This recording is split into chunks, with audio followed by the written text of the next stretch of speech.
Hi guys, welcome in this channel. This reading is for water signs. Cancer, Scorpio, Pisces, zodiac sign. Your energy at this time. Ay, ulitin ko kung upright ba yun. So, it's upright. Kasi pahalang ko yung kanina eh. Upright. Maswerte kayo. You're lucky. Or pwedeng magkikita na kayo, nagkita na kayo ng na-meet mo na yung the one, sinuwerte kang magkita na kayo ng the one, or magkikita pa lang kasi may dalawang tao dito, babae, lalaki na nagkikita or nag-meet kasi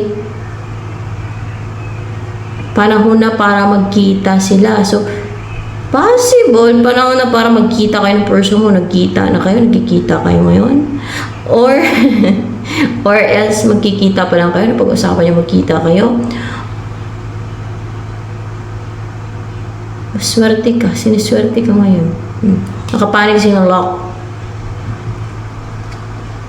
Or, abundant yung buhay mo, so wheel of fortune, nasa taas ka ng wheel.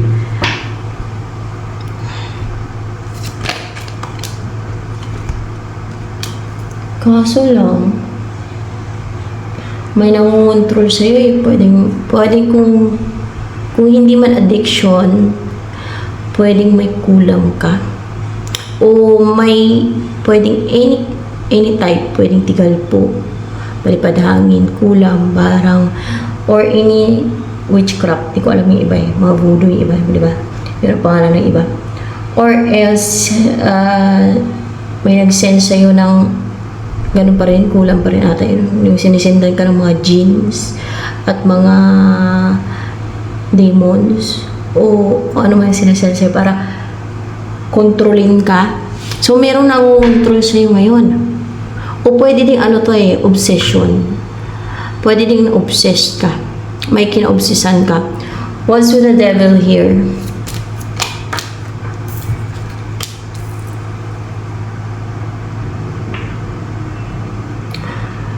See? Unsecured, unstable, uncomfortable ka ngayon kasi may nangungontrol sa'yo. O pwede affected yung finances mo. Or love life mo. Kung alin may tinatarget sa'yo dyan. Meron nangungontrol sa'yo. Para bang hawak ka sa leeg. Pero hindi mo makikita yun. Of course, spiritual yan eh. Yung mga spiritual attack yan eh.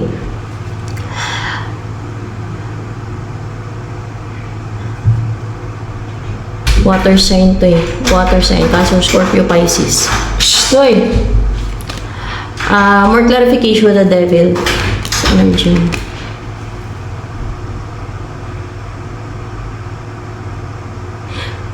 Hindi ka gumagaling or hindi ka mahil-heal.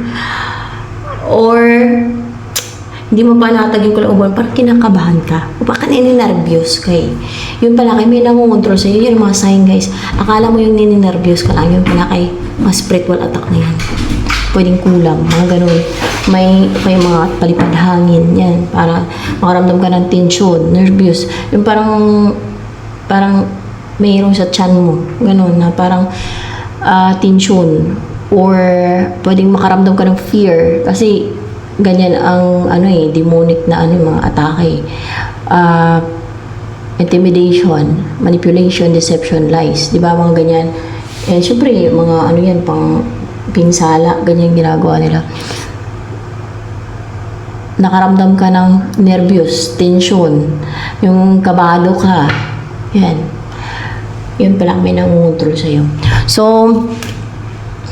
ano itong nangungontrol sa'yo?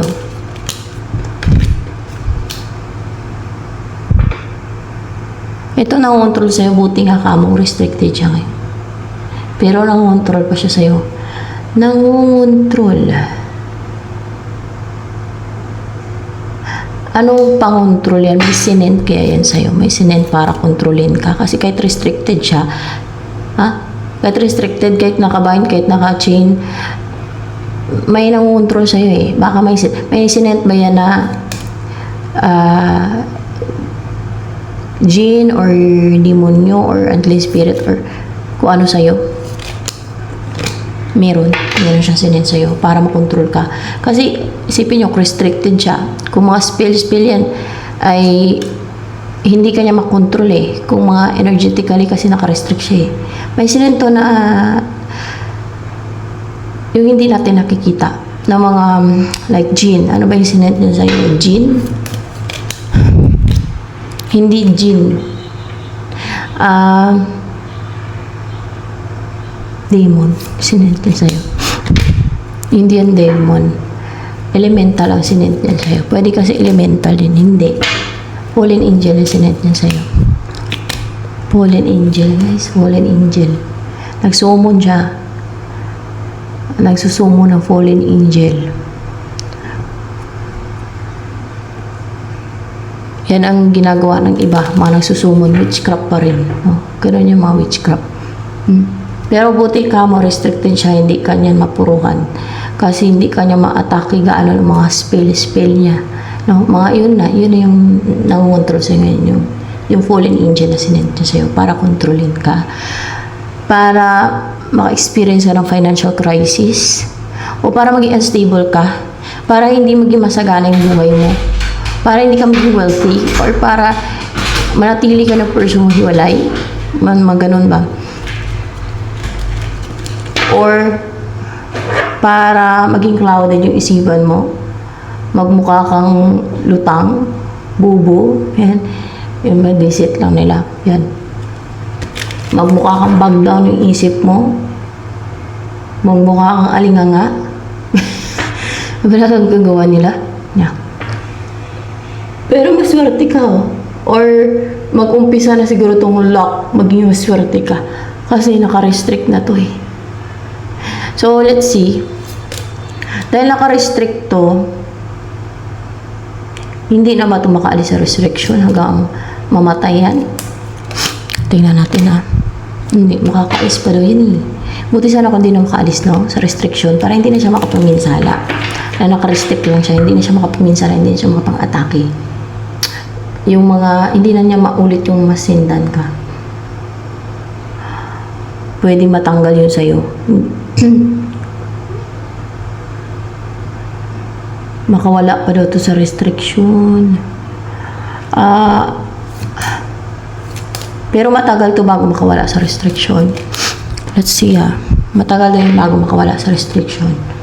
May time ka pa mag-recover kasi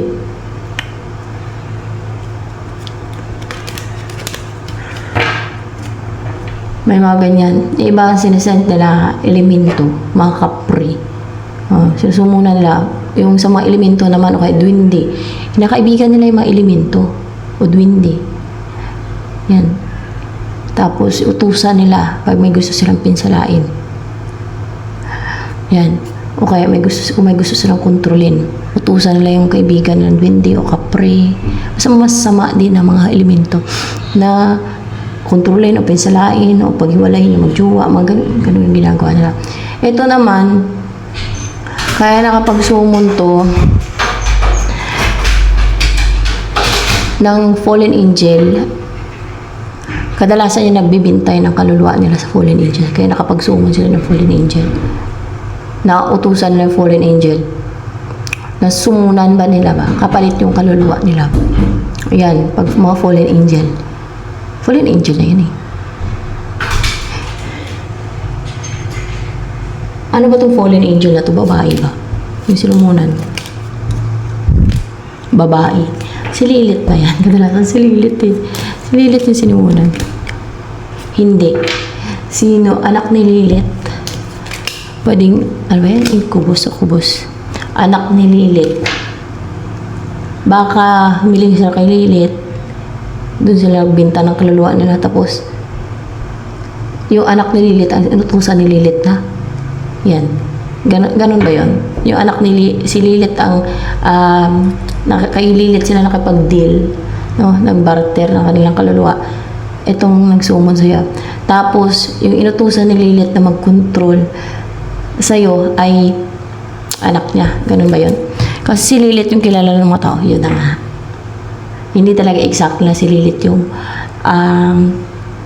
nangungontrol sa'yo, anak ni Lilith. Kasi madaming anak yan si Lilith eh. Pag mga anak daw yan, si Lilith na asawa ni Samuel. Pag mga anak daw yan, ang dami daw anak niyan. Parang araw-araw ata nanganganak yan. Kaya ang dami niya utusan. Ang dami niya utos. Anak ni Lilith, guys. Pero, parang ang dami niyang legions. Ang dami niyang armies. Kasi mga anak niya pa lang, di ba? Mga armies. Ang lakas ng mga anak yan. Ang daming mga anak. Basta may nabasa akong ganun eh. Tapos, siya din daw yung guys, si Lilith daw yung dahilan kung bakit nalalaglagan yung mga mga babae na kukunan. Kasi yun ang ganti niya. Kasi may ginawa kasi yun eh, na hindi na siya babalik kay Adan. Ngayon, inutusan ng God yung anghel, Archangel Michael ba? Archangel. Basta yung Archangel, inutusan ng God yung Archangel na sabihin kay Lilith, kasi lumaya siya sa Garden of Eden eh. Asawa daw dati yan ni Adan eh. Yun ang nabasa ko. Ikwento ko muna. Para klaro yung yung scene. Sinabihan ng anghel, kasi unutos ng Gadina. Sabihan si Lilith na na dahil hindi na siya babalik kay Adan, kasi pinilit pang babalik kay Adan eh, sa Garden of Eden. Ayaw niya kasi, gusto niya siya yung dominant kaysa kay Adan. Hindi pwede. Dapat lalaki ang dominant talaga kasi babae pagka mag-asawa. Yun ang rules ng God eh. Rules ng God din eh. Ayaw niya. Gusto niya siya yung dominante ata. Basta ganun, gusto niya pantay sila. No? Na hindi si Adan ang masunod. Gusto niya yung patas lang sila. Basta gano'n. Umalis siya. At namukpok siya sa mga fallen angels. Basta yun, alam ko eh. Parang nakipag-sex siya sa mga fallen angels. Hindi na isang fallen angels. Kaya nagkaanak siya na nagkaanak.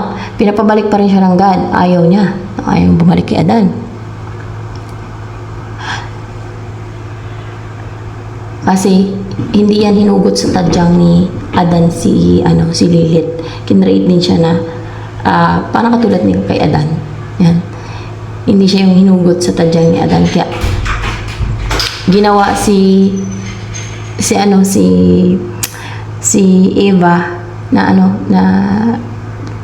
or doon galing si Eva sa tadyang ni Adan para parang isa lang sila na there's harmony sa kanila na maging submissive yung babae. Kasi galing lang din sa lalaki. Yung ganon. Pero ang alam ko dyan, yung si Eva, parang ginawa yan siya kawangis ng, ewan ko lang ha, basta yan ang sa story na yun. Kawangis ni Barbelo, yung asawa ng God. Siyempre, mahal ng God yung asawa niya. Based yun sa story na yun na nabasa ko. Kawangis ni Barbelo. Yan. Si Barbelo. Sa Gnostic ba? Si Barbelo. Yan. Tapos sinabi doon ng di ba? Doon na tayo sa part na. Sinabi ng God sa ginasabihan niya yung si Lilith na papatayin yung mga anak niya. Dozens ata. Araw-araw. Kasi malakas naman siya mga anak eh. Ewan ko dozens. Basta yung alam ko eh. Malakas na yung mga anak. Kaya dozens yung papatayin araw-araw ng mga anak niya. O isipin niyo yun. Kung gaano kalakas mga anak. Ang dami mga anak sa isang araw. Tapos, si Lilith naman, bilang ganti niya, gaganti daw siya sa mga tao na yung mga buntis daw makukunan. Yung mga babae na buntis, yung iba. Kaya may mga nakukunan. Si Lilith ang may kagagawan yan. Kasi gumaganti niya yun. Kasi pinapatay na maanghil yung mga anak niya. Kasi yun ang kasunduan nila dahil ayaw niya na bumalik kay Adan eh. Yun.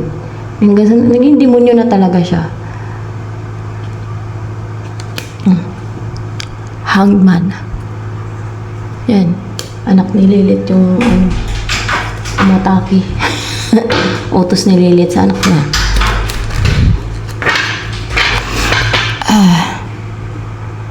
Dahil may nakipag-deal kay Lilith, to si Eight of Swords na to, naka-restrict niya, no?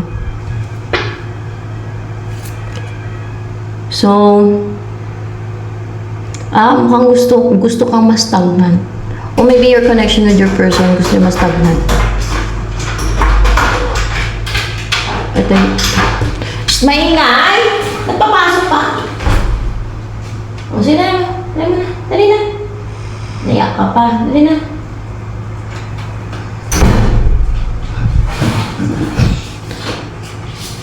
Wait lang ha.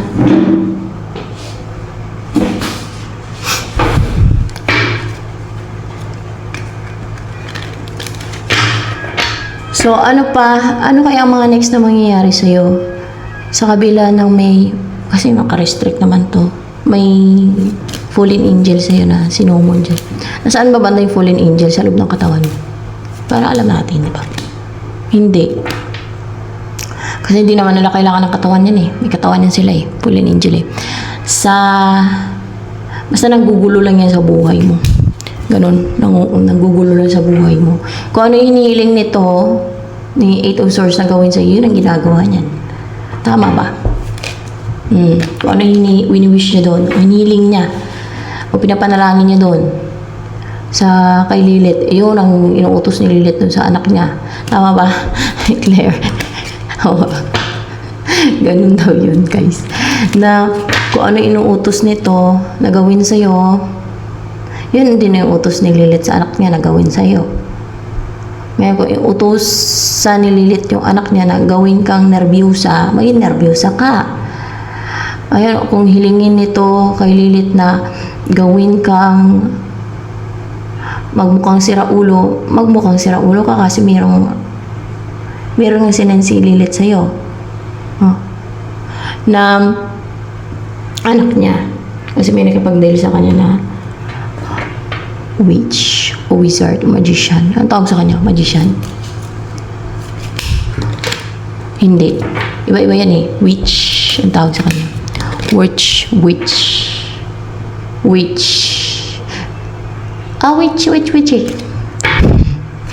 Witch, guys.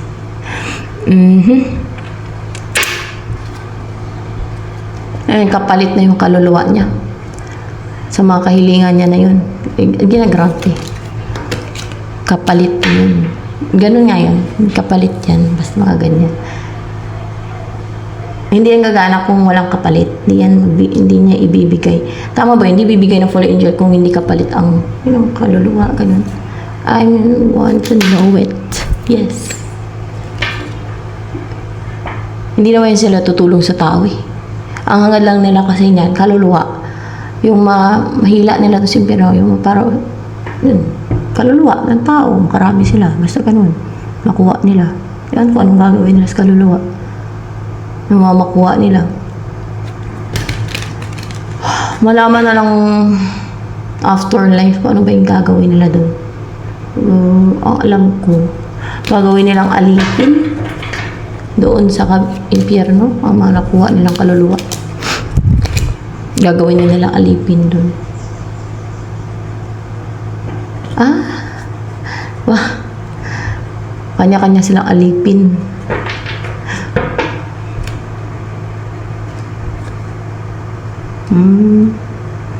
Para mag-serve sa kanila. Sinaserve.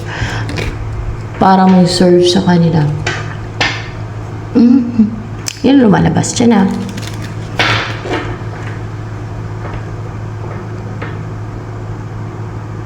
Ang tao naman kasi may free will na binigay ng God. Yun ang kanyang pinipili Ipagpalit ang kaluluwa niya para mamontrol. Gusto niya kontrolin kung ang reason niya inggit man, pagkagahaman, o gusto niya talaga ng power over you, mamontrol sa'yo, sa iba. Choice yan Tangang choice yan. Choice ng tanga yan. hindi lang tanga. Choice ng hindi nag-iisip. Hindi nag-iisip talaga. Hindi matalino mag-isip. Lahat na lang. Choice ng bobo. Choice ng hangal. O, di ba? Choice ng hangal yan eh. Oh. Eternal. Ang kapalit. Maging alipin eh. Lilit. Choice ba na matalino yan? Ay, nako. Choice ba lang hindi tanga yan? Choice ng tanga talaga. Choice ng tanga talaga. Klarong-klaro. Ay, nako. So, doon sa kabilang buhay, paypay sa paa ni Lilith. Sabi ni Lilith, linisan mo yung pako. Punasan mo. Halikan mo. Di ba ganun yung mga sa mga movie.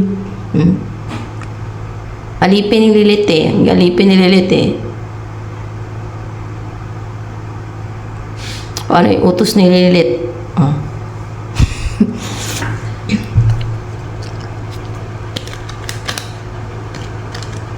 So, ano ngayon ang mangyayari sa buhay mo niyan?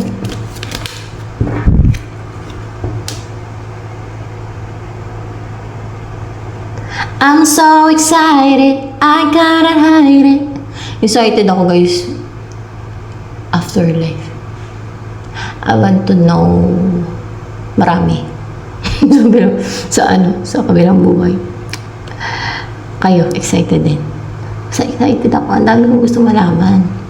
Na hindi nakikita ng mata ko ngayon.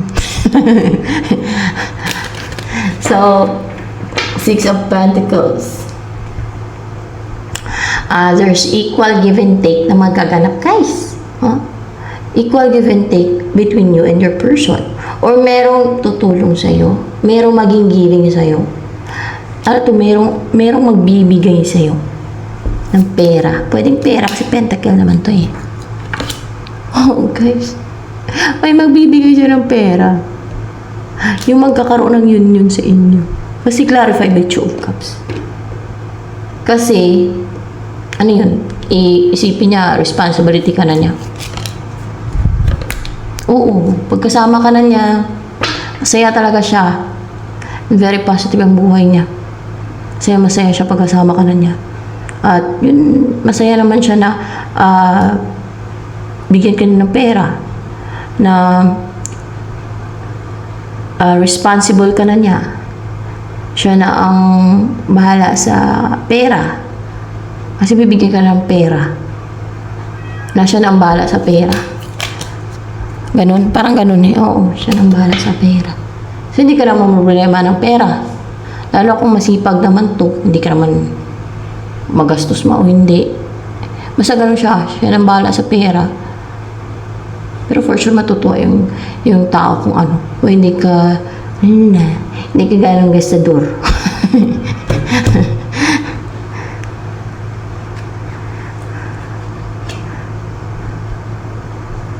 Hindi ka mayalag sa mamahalin. Pero mayroon din talaga na partner na katulad kina Pacquiao, di ba? Talagang binibigyan niya yung luho ng asawa niya, di ba? Mga mayayaman na talaga kasi yun. Kaya nabibigyan niya yung mga luho, di ba? Bumibili ng mga Hermes na, mga ganun. Mga mamahali na, di ba? Nabibigay talaga yung mga luho. Mga lahat na lang na mamahali, luxury pa. Mga ganun. Kasi mayaman eh. So, pero kung sakali, kung ano lang afford ng person mo, kung ano yung bigay niya sa'yo, kasi depende naman sa income niya yun, be contented, be happy. Importante, mahal ka. Hindi ka pinapabayaan. Ang importante, masaya kayo magkasama. Walang problema gaano. Yung, lalo sa inyong relationship. Diba? Huwag ka na maghangad nung, gusto ko ng ganong buhay. Gusto ko yung kanya kasi ang ganda-ganda ng buhay niya. Gusto ko yung ganon. Alam mo, swerte ka na. at willing to, no? Kung sakali man, kung ano lang yung ma-afford niya. Maswerte ka rin. Willing siya magbigay ng pera. Siya nagbahala sa pera. Hindi ka naman problema. Pwede kang mag-sitting pretty na. Kung babae ka. Hayahay ka. Di masaya ang buhay. Hindi ka naman stress, di ba? Sa pera. Siya bahala sa pera eh. Siguro masipag. Tapos, kunwari, kung babae ka, kasi siya bahala sa pera. Sabihin mo naman, ako nang bahala magpasaya sa'yo. Gabi-gabi.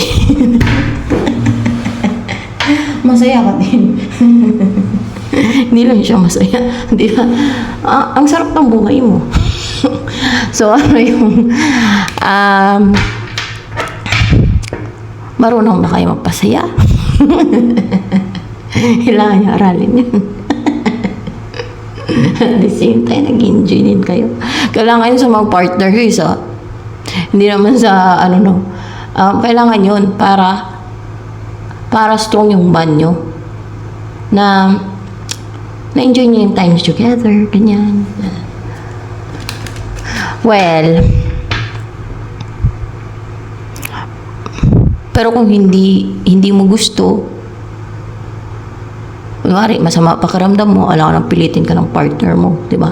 Meron kasi minsan na kung may naramdaman ka, wala ka sa mood, no? Pag may mga naramdaman ka, sometimes, so di ba? Alam ka naman, pilitin mo sarili mo kung hindi, di ba? So, clarified by the sun talaga, dalawang person din dito. Babae, lalaki. Ay, may ibon pa dito, guys. Para bang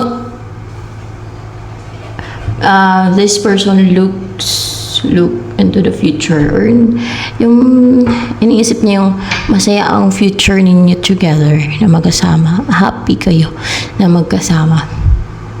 Very positive. Optimistic in life. Happy. Truly happy in life together. Ma-enjoy ninyo yung buhay na magkasama. Ang ganun.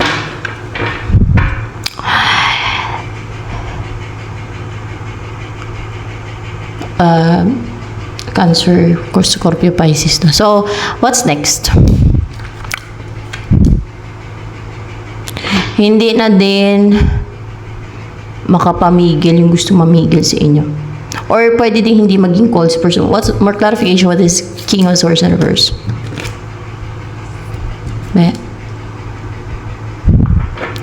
Five of Wands in reverse. So, hindi na ito makapangharang. Hindi na makapangontrol, hindi na makapangharang. Ito, gusto mangharang o mamigil, mangontrol. And, may makapag-take ng risk. Person mo, o ikaw, or both of you, so that you will end up together. That no one could stop you. No one could restrict you. No one could middle between the two of you. No one could stop you to be together. Na mag-risk pati, so that you will be together. O, na makipag-communicate na, may mag-risk makipag-communicate. Lalabas na siya sa lungga niya, sa person mo yan. Pwedeng si person mo, pwedeng ikaw. No? Yan. Mukhang hindi. Mukhang ikaw. Mukhang ikaw to makapag-risk na. Mukhang ikaw to. Clarify ko pa eh. Kung sino man sa inyo.